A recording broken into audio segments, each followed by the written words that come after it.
el sí y el no en el amor de Dios.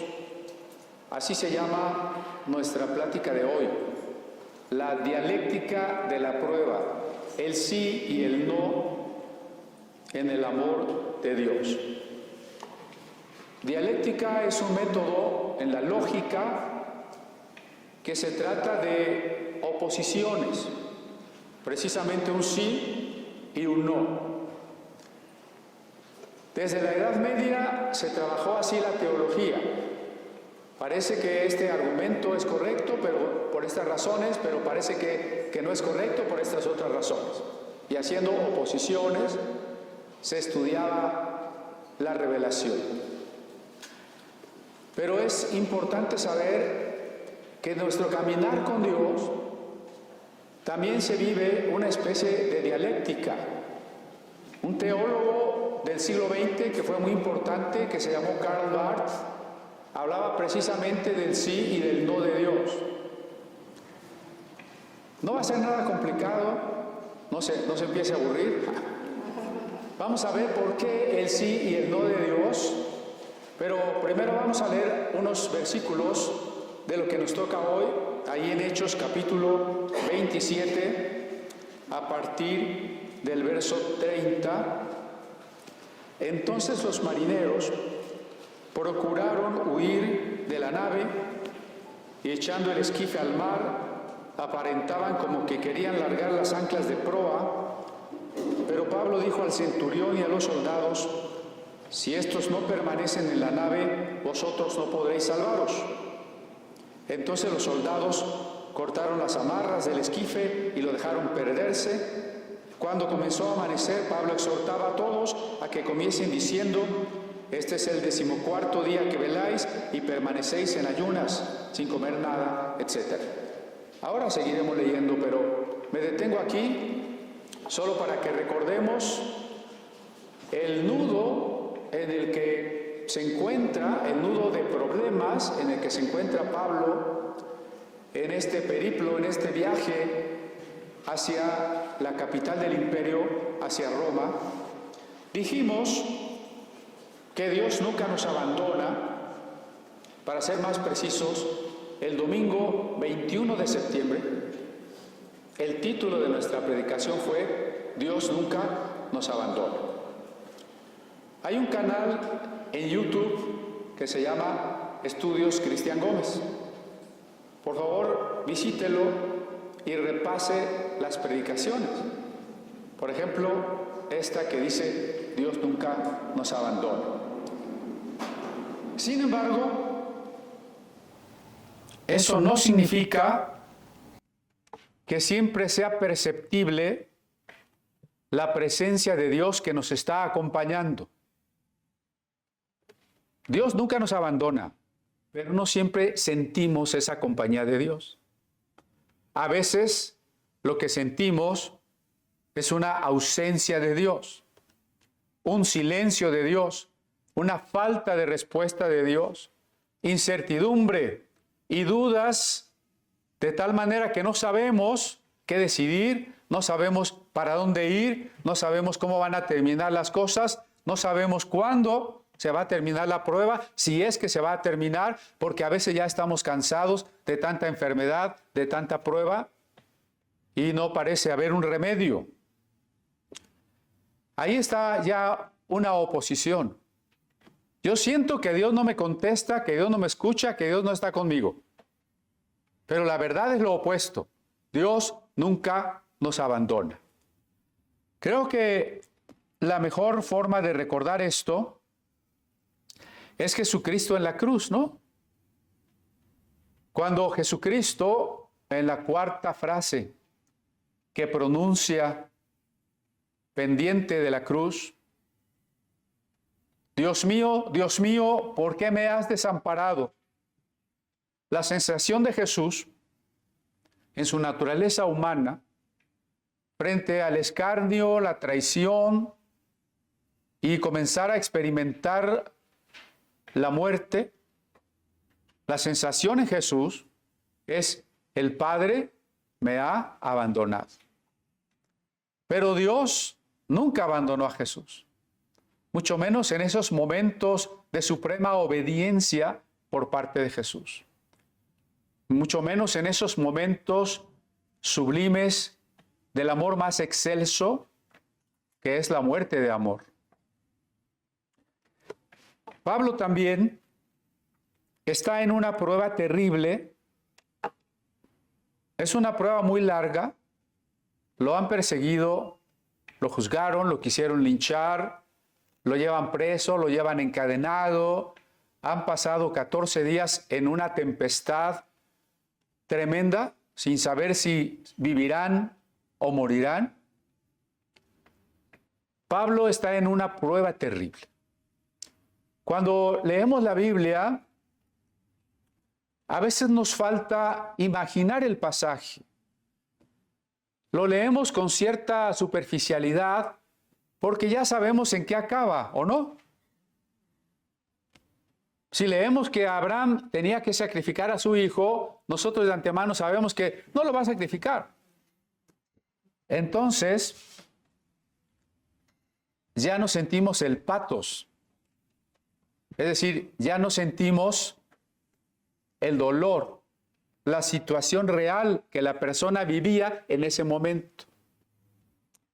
A veces leemos la Biblia con tal comodidad, en nuestra cama, en nuestro sillón, y bueno, pues qué lejos estamos de imaginar lo que es estar como Pablo, hambriento, mareado, angustiado, en la incertidumbre, frente a la muerte, cargando cadenas. Hay que imaginar todo eso, ¿no? Cada vez que leemos la Biblia, hay que ponernos las sandalias de los personajes bíblicos y tratar de vivir el pasaje. Bueno, en esta larguísima y dura prueba que Pablo ha tenido, hay que preguntarnos algo. ¿Dios podría haberle evitado esas pruebas? Sí, la respuesta es sí. Dios podría haberle evitado todas esas pruebas. Claro que eso nos lleva a otra pregunta. ¿Y entonces por qué Dios no le evitó todas esas pruebas? Pablo es un siervo suyo. La intención es llevar el evangelio a todas partes. El evangelio es una necesidad que el mundo tiene. Esas razones no serían suficientes para que Dios hiciera que todo marchara sobre ruedas. Que Pablo hubiese llegado de la manera más fácil a Roma. Casi que Nerón hubiera soñado, un mensajero de Dios va a llegar, pongan la alfombra roja. Ah, ese es Pablo, miren. ¿Verdad que sería más fácil? Más comprensible. Casi diríamos que más obvia la mano de Dios, facilitándolo todo. Pero ahí queda la pregunta, el enigma. ¿Por qué si estamos haciendo lo que Dios quiere? ¿Por qué si somos de Dios? ¿Por qué si Dios no nos abandona? ¿Por qué si la voluntad de Dios es que hagamos cierta cosa? Permite que tengamos todos los obstáculos. Pablo y usted y yo y todos los que queremos servir a Dios.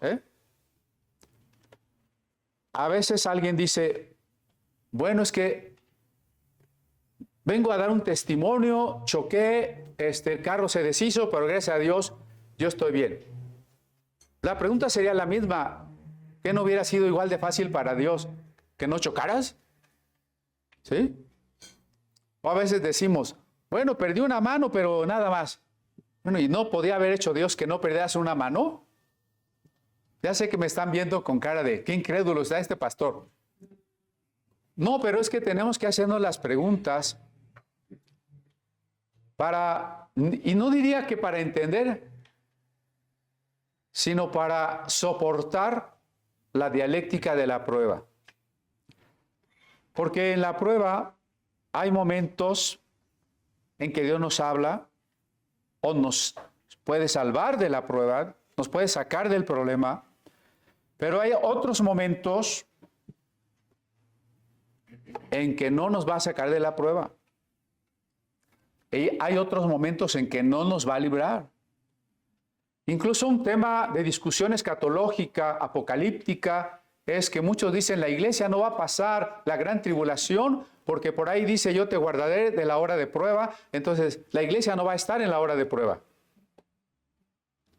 Bueno, y entonces las pruebas que usted y yo tenemos ahorita, y los cristianos quemados, decapitados, ahorcados, ¿en qué sentido fueron guardados de la hora de prueba?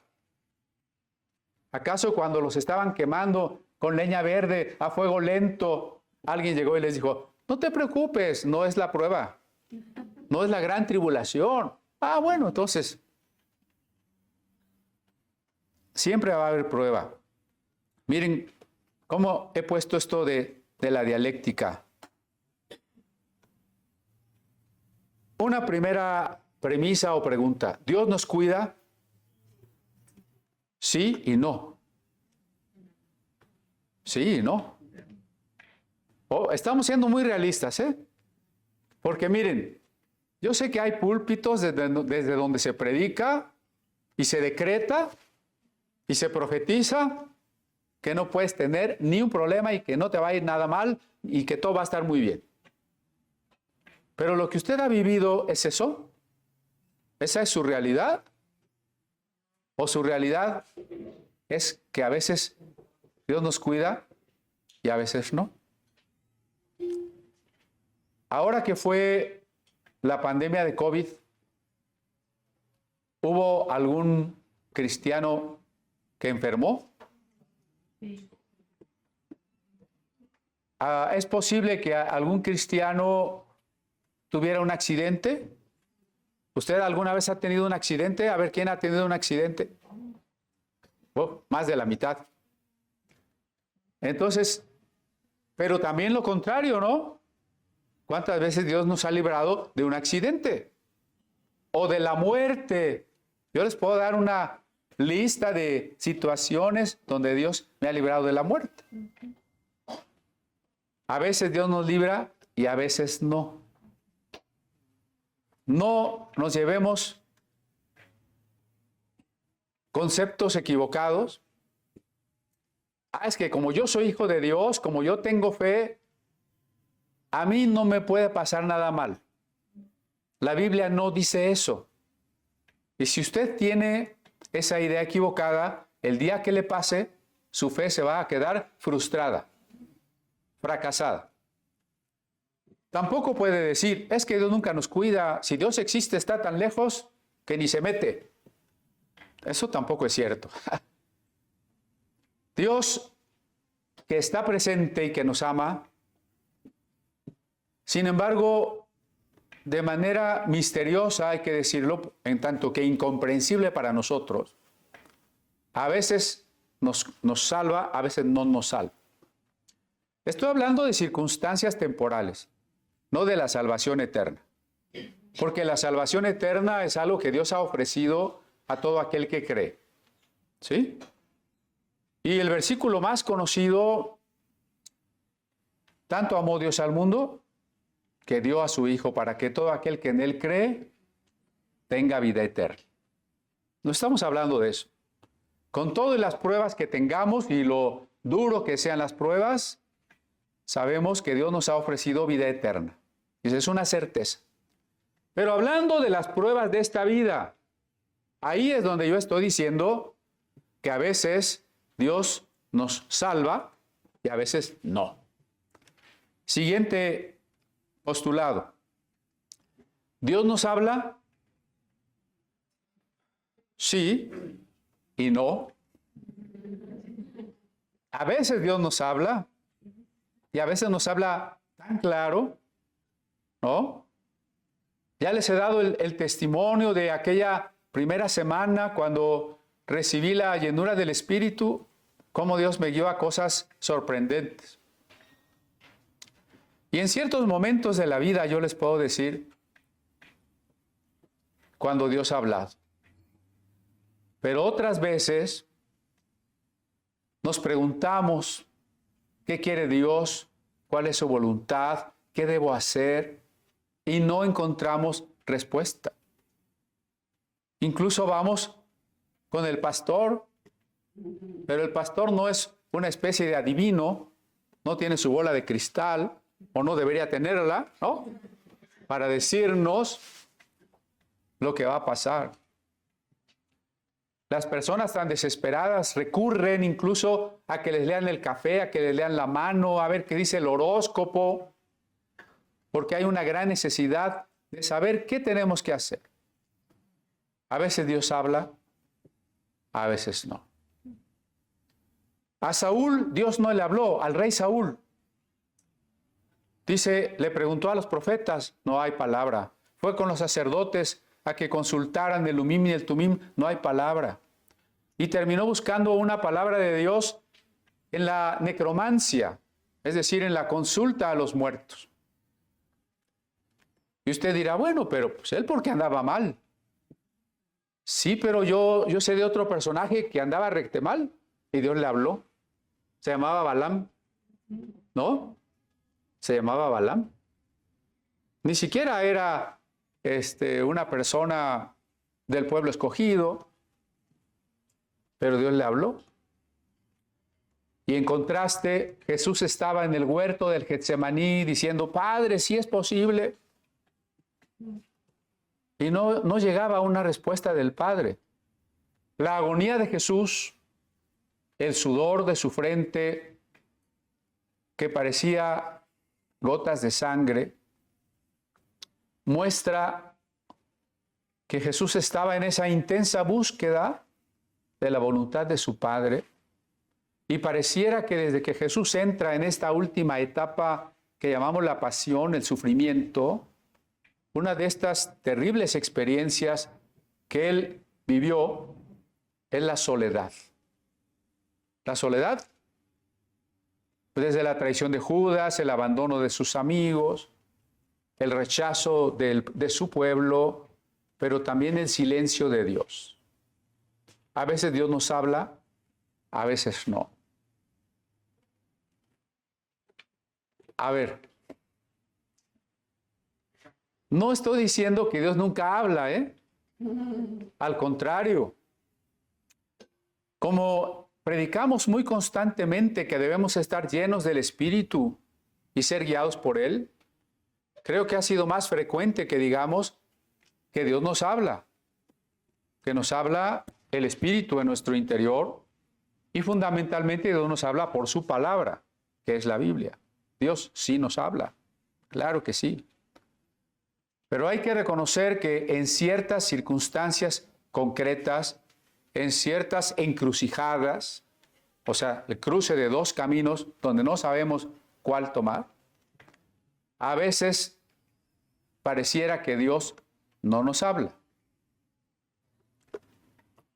Voy a la siguiente. Dios protege a los que están cerca de nosotros, a nuestros hijos, a nuestra familia. ¿Dios la protege? Sí y no. Sí y no. Porque miren, gracias a Dios, y tenemos bastante paz en ello, sabemos que Dios nos cuida, nos ha dado promesas.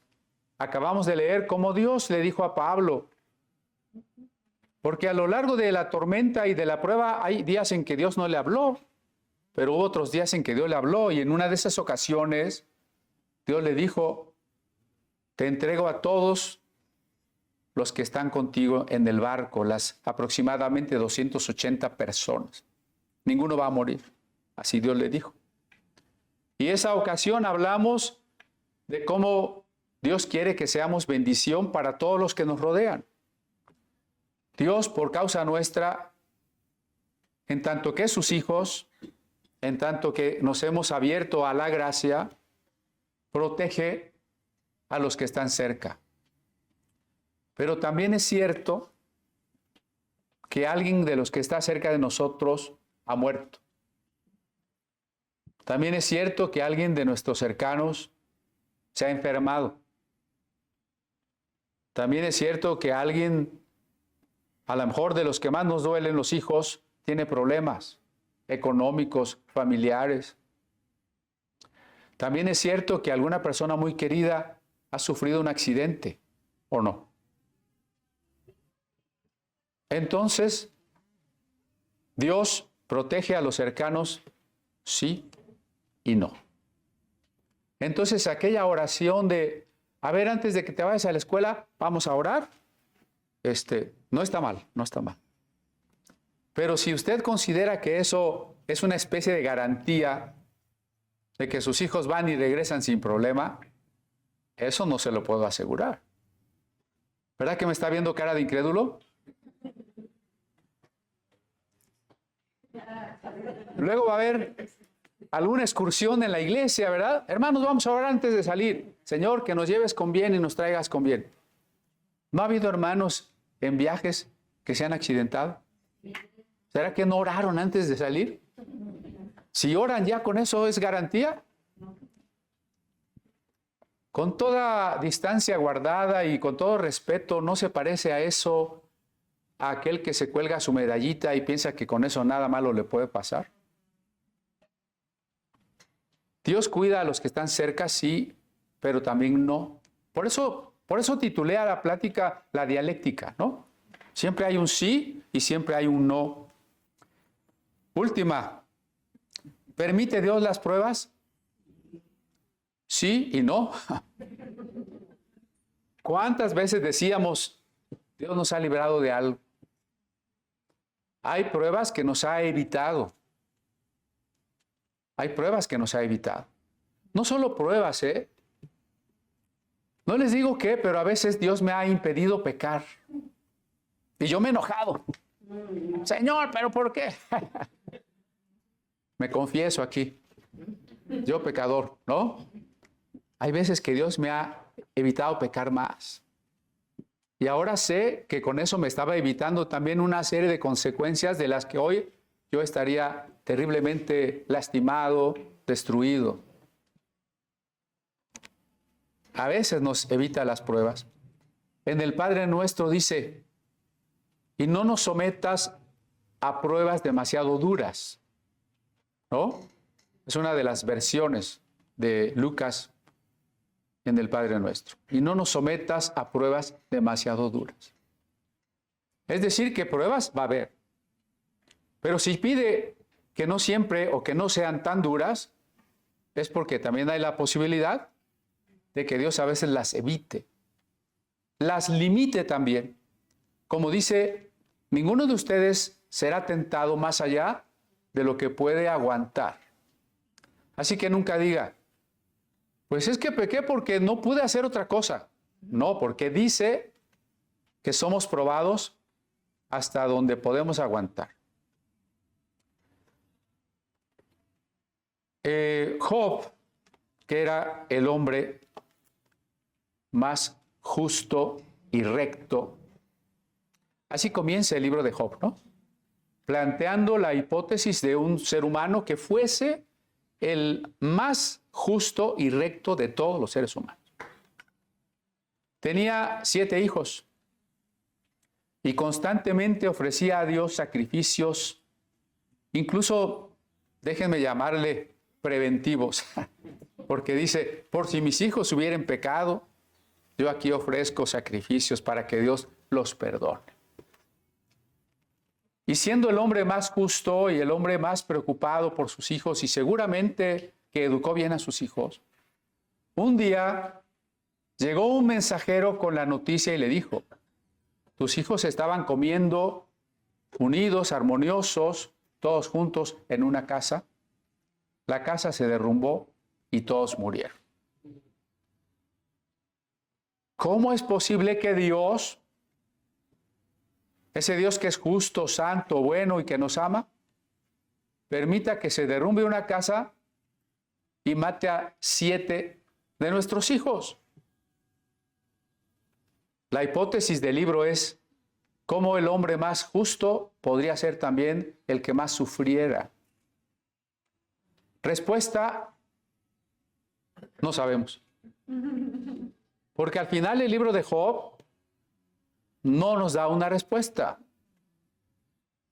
El libro de Job termina con muchas más preguntas. Desde un discurso de Eliud hasta las preguntas que Dios le hace a Job desde un torbellino. Y las preguntas todas tienen que ver con, ¿tú sabes los secretos de la creación? Y con el poder, ¿tú puedes hacer esto y esto y esto? Y las respuestas implícitas, porque ninguna pregunta se responde ahí, pero las respuestas implícitas son no. Y entonces, si yo no puedo ni sé, ¿cómo me atrevería a juzgar a Dios, a demandarle una respuesta o a exigirle una conducta para mí? Al final, entonces, si Dios nos cuida, sí y no, nos habla, sí y no, nos protege, sí y no, permite las pruebas, sí y no, cuida a nuestros seres amados, sí y no, ¿cuál es la conclusión? No vaya a decir, conclusión, me cambio de iglesia a donde prediquen algo más victorioso. La conclusión es, queremos conocer su voluntad. Eso es lo que queremos. Si me va a permitir la prueba o no, yo quiero saber cuál es su voluntad. Quiero hacer su voluntad. Si voy a morir o no, quiero hacer su voluntad.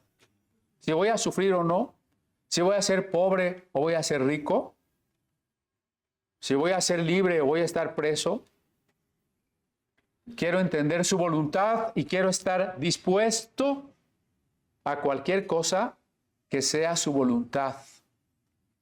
El cristiano inmaduro, incluso aquel que no es realmente cristiano, llena iglesias. ¿Saben por qué llena iglesias? Porque va a pedirle a Dios que le resuelva sus problemas. Si pudiésemos sacar porcentajes de las personas que van a una iglesia, la que sea, buscando que Dios le resuelva problemas, ¿qué porcentaje será de feligreses? 90, 95, 98. Me explico, la mayoría de las personas. El cristiano maduro dice, bueno, si Dios me resuelve mis problemas, pues qué alegría, qué consuelo. Pero yo no vengo por eso. Yo vengo porque amo a Dios. Yo vengo porque quiero conocerlo. Porque quiero hacer su voluntad, porque quiero servirlo, ¿no? En el Padre Nuestro, volviendo al Padre Nuestro, nuestras necesidades ocupan un lugar secundario. La oración que llamamos modelo comienza pidiendo por el reino de Dios, la voluntad de Dios, el reconocimiento o santificación del nombre de Dios. ¿Sí se sabe el Padre Nuestro? Santificado sea tu nombre. Venga tu reino, sea hecha tu voluntad. ¿Y mis problemas, Señor? Espérate tantito. Tú debes amar, debes preocuparte prioritariamente porque el nombre de Dios sea conocido y respetado.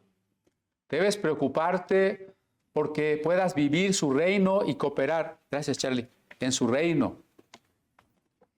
Debes preocuparte porque se haga su voluntad.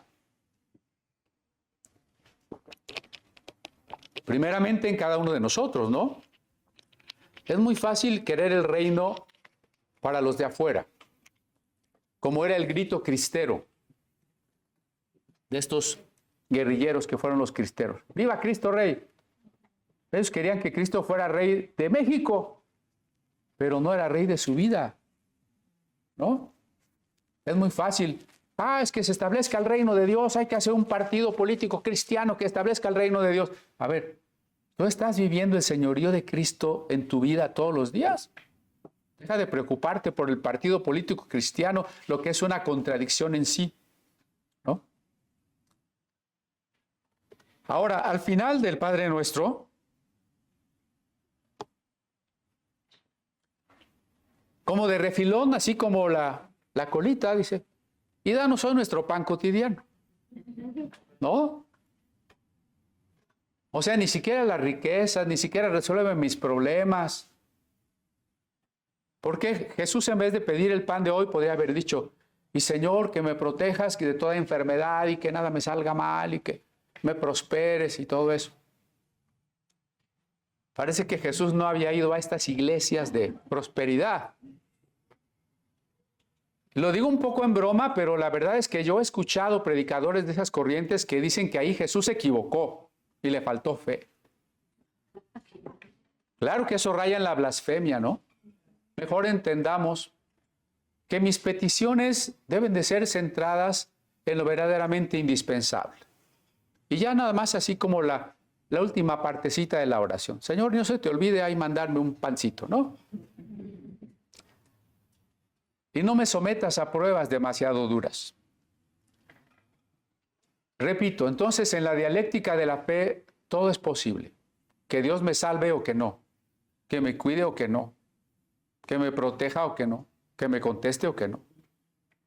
Pero independientemente de eso, yo estoy dispuesto, ¿no? ¿Se acuerdan que citamos aquel dicho de los jóvenes que iban a ser lanzados al horno de fuego?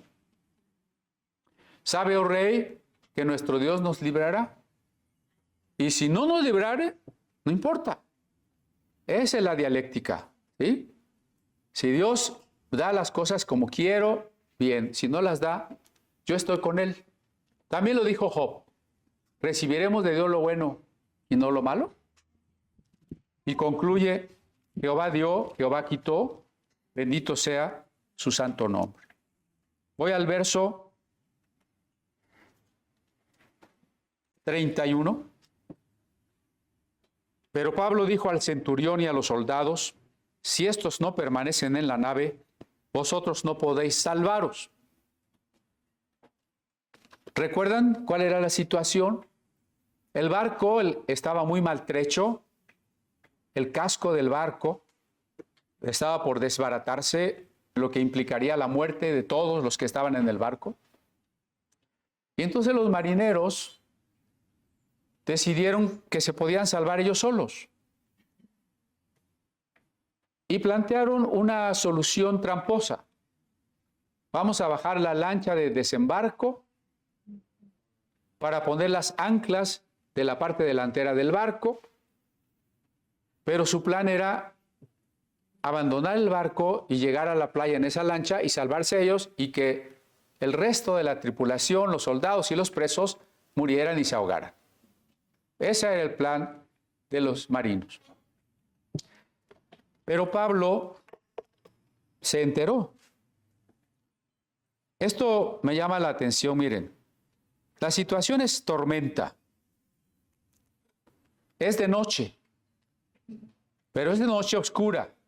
No se ven las estrellas, no se ve nada. No existe la brújula y entonces los marineros, con toda su pericia, no saben dónde están. Hay una desorientación completa. En medio de esta oscuridad, de esta incertidumbre, de esta tormenta, de no saber ni en qué mar estamos, de dónde vamos a llegar, en medio de esta incertidumbre, Pablo sabe algo. Y esa es la visión que tiene el profeta. Bueno, con profeta me refiero ahora a todo creyente, ¿eh? Porque la Biblia nos presenta a todos los creyentes como sacerdotes y profetas. Usted sabe algo más que el mundo no sabe. Si nosotros buscamos a Dios y estamos atentos a la palabra de Dios, sabremos algo que los demás no ven. Sucedió también en la escena de la cruz. Mientras todos veían en ese hombre crucificado un falso profeta, un fracasado, un criminal castigado, mientras sus propios amigos pensaban que su maestro se había equivocado y que tristemente ahí terminaba su vida y terminaba toda la obra, hubo un hombre que vio algo más. ¿Recuerdan? La Biblia no dice cómo se llamaba, pero la tradición sí. Dimas. Dimas vio algo más. Vio en ese hombre un rey. Pablo, en medio de toda esa oscuridad, en esa situación de estar todos perdidos, Pablo vio algo. vio la intención pecaminosa de unas personas, vio la manera en que eso se podría evitar y cómo poder alcanzar la salvación de todos. Entonces dice el verso 31, que le dijo al centurión, si los marineros se van, nadie se va a salvar. Los marineros también se van a ahogar, aunque piensan que no. Y nosotros, sin ellos, también vamos a morir. Entonces los soldados cortaron las amarras del esquife y lo dejaron perderse. Las únicas personas en el barco que cargaban espada eran los soldados. Por eso Pablo se dirigió al centurión. Y el centurión inmediatamente dio la orden de se cortaran las cuerdas del esquife, que es la lancha de desembarco, y que se perdiera. Con eso estaba evitando que los marineros escaparan y que llevaran a cabo su plan. Pablo entonces propone una solución firme y tajante. Ser cristiano es ser manso, sí, es ser humilde, es ser amoroso, pero no confundamos. El amor, la humildad, la mansedumbre no significa que no debemos ser firmes cuando hay que ser firme. Jesús fue firme cuando se requirió. Solamente cuando la mansedumbre es fruto del Espíritu, podemos ser firmes cuando se requiere. Cuando en vez de mansedumbre lo que tenemos es un carácter pusilánime, seremos pusilánimes siempre. Veleidosos, ¿no? Nuestra determinación contra el mal y el pecado debe ser clara. Sí, soy paciente, soy tolerante, soy amoroso. Si me dicen mis errores, debo reconocerlos. Pero en otro sentido, yo debo ser muy determinado, muy tajante contra el mal, empezando el que está en mí, no en el otro. Porque la primera tendencia es a consentirnos en nosotros mismos, acusar y señalar lo que el otro hace y a nosotros mismos mirarnos con indulgencia. El otro es bien enojón, la esposa es bien enojona. Bueno, yo también, pero cuando es justo, porque a mí me hacen enojar, ¿no? No, hay que reconocer primero el mal en nosotros y en los nuestros. Cuando digo en los nuestros, pienso especialmente en los hijos. El padre que consiente a los hijos los destruye, no los ama. El sacerdote Elí fue reprendido por el niño Samuel. Samuelito era un niño cuando Dios le habló y le dijo, dile al sacerdote Elí que no ha estorbado, que no ha impedido la corrupción de sus hijos en el sacerdocio. Acuérdense que, y ya lo hemos dicho, no porque alguien sea nuestra familia debemos tolerar y decir, pues sí, pero es mi mamá, es mi hijo, es mi hermano. No. Lo que es justo es justo. ¿Sí? En el verso 32 dice que entonces los soldados cortaron las amarras del esquife. Esto me hace pensar que hay que tomar ciertas decisiones una vez que Dios nos ha indicado algo, una vez que sabemos que algo es la voluntad de Dios, tenemos que ser determinados. ¿Sí? En estas conferencias chatarra de superación personal, que están muy de moda, dicen, ten confianza en ti mismo. Eso, en esos términos que lo plantean, es como, sé más necio y soberbio. Tú, afiánzate de lo que eres, lo que quieres, y no hay una valoración más profunda. Por eso digo, solo cuando sabemos que algo es la voluntad de Dios. Pablo sabía que debía ir a predicar a Roma, ¿sí o no? Bueno, entonces, aunque todas las circunstancias estaban en su contra, aunque se le presentaban todo tipo de obstáculos y personas, Pablo sabía que tenía que ir. Dije Jesús porque estoy pensando también que Jesús sabía que tenía que ir a Jerusalén a morir. Y Pedro y otras circunstancias incluso lo quisieron matar antes y de otra manera. Y Jesús, dice el Evangelio, afirmó su rostro para ir a Jerusalén. Cuando algo es de Dios, hay que afirmar el rostro. Hermano, ¿por qué no vino? Es que parecía que iba a llover. ¿Por qué no vino? Es que me llegaron visitas. ¿Y por qué no se las trajo? ¿Y por qué las visitas no saben que ustedes los domingos están en el culto? Va a ver que ahora que empiece el mundial, muchos no van a venir. Y quién sabe qué nos van a inventar. ¿Por qué no vinieron? Hay que ser determinados. Cuando algo Dios nos dice, hazlo, hazlo. Estaba en la secundaria cuando leí casi todas las obras de Julio Verne. Y en casi todas esas obras se trata de cómo los jóvenes tienen que enfrentar problemas y cumplir sus responsabilidades, pase lo que pase. Pues yo lo leí por gusto, ¿no? Pero al año, a los 2 años, cuando los problemas empezaron, de alguna manera esas enseñanzas habían arraigado en mí para poder enfrentar cosas, ¿no? ¿Se acuerdan de la historia que nos contaban en la primaria de que Hernán Cortés mandó quemar los barcos porque los soldados ya se querían regresar?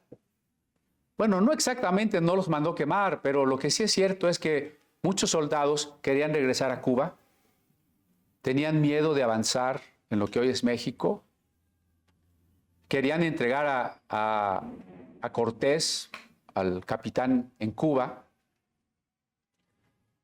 y Cortés mandó quitar de los barcos los elementos más importantes, las partes metálicas, los mástiles, las velas, de tal manera que quedaran innavegables.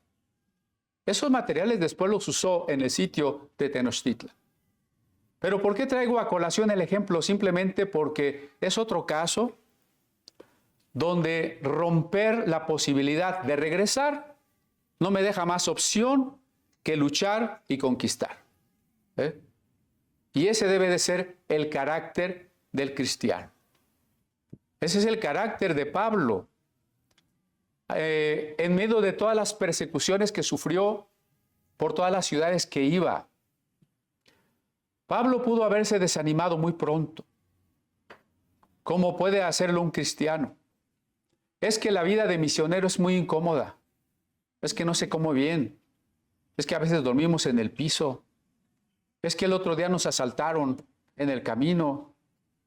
Es que en tal ciudad me querían apedrear. Es que ya me dieron azotes y no, yo creo que yo ya pagué mi cuota de sufrimiento. No. Vamos a ser firmes, tajantes.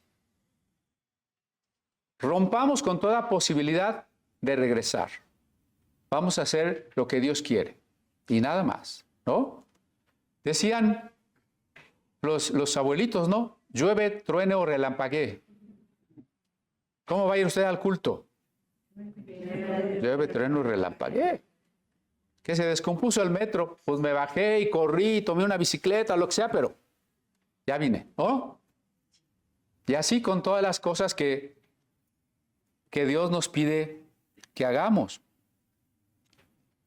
Tenemos que ser decididos. No podemos regresar.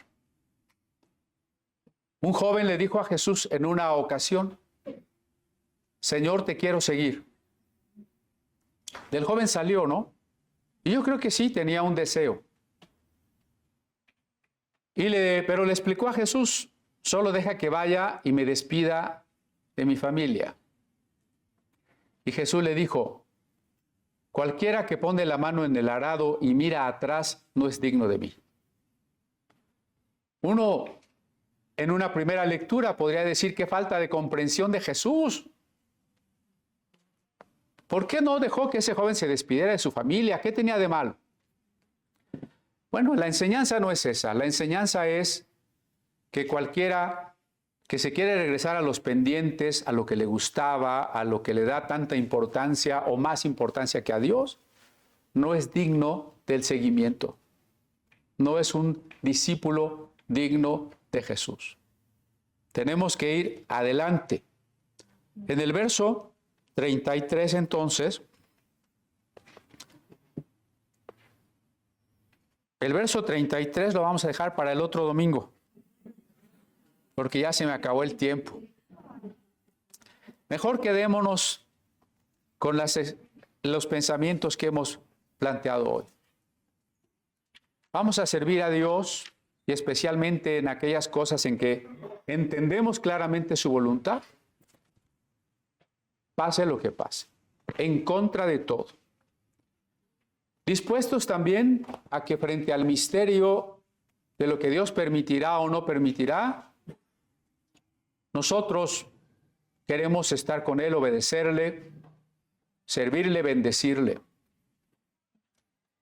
En esa dialéctica de la prueba, Dios no nos abandona, aunque a veces nos conteste y a veces no. Aunque a veces nos proteja y a veces no. Aunque a veces pueda sanarnos o a veces no. Aunque a veces me asalten en la calle o a veces no. Ya me han pasado las dos cosas, ¿eh? Iba yo en el pecero y se subió alguien con pistola y asaltó a todos menos a mí. Y a lo mejor porque yo no me di cuenta, porque yo iba leyendo. Y cuando se bajó, casi dijeron, ¿y a él por qué no lo asaltaron? Pero otras 3 veces ya me tocó que me asaltaran, con pistola también, ¿no? O sea, a veces sí, a veces no. Pero estamos dispuestos, ¿no? Porque sabemos que Dios no nos abandona. ¿Amén?